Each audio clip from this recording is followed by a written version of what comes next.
म स्याङ्जा हुँ, पहाडहरूको काखमा बसेको तर हरेक पल ऊर्जाले भरिएको शान्त जिल्ला। 1164 वर्ग किलोमिटरमा फैलिएको मेरो सदरमुकाम पुतली बजारमा धड्किन्छ।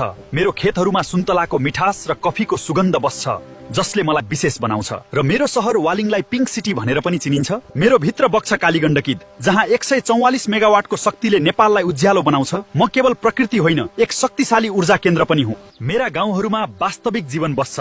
सिरुबारी, जहाँ पहिलो पटक होमस्टे सुरु भयो, जहाँ संस्कृति र आत्मीयता जीवित छ। चोरेकको उचाइबाट प्याराग्लाइडिङ गर्दा यस्तो लाग्छ म आफै आकाश छुन्छु। भालु पहाडको चिसो हावा, सेतीबेनीको पवित्र शालिग्राम र सुन्तला बारीका हजारौं सुन्तलाद, हरेक ठाउँमा नयाँ कथा छ। नुवाकोट दरबारबाट टाढासम्म फैलिएका पहाडहरू देखिन्छन्, जस्तो कि म सम्पूर्ण संसार हेर्दैछु। मेरा मन्दिरहरूमा आस्था गुन्जिन्छ। सतहौं चण्डी, आलमदेवी, छाया क्षेत्र, हरेक पाइला श्रद्धाले भरिएको छ। यहाँ ट्रेकिङ, बर्ड वाचिङ र रोडी नृत्यमा जीवनको वास्तविक खुसी पाइन्छ। म स्याङ्जा हुँ, जहाँ प्रकृति, संस्कृति, रोमान्स र ऊर्जा सँगै सास लिन्छन्।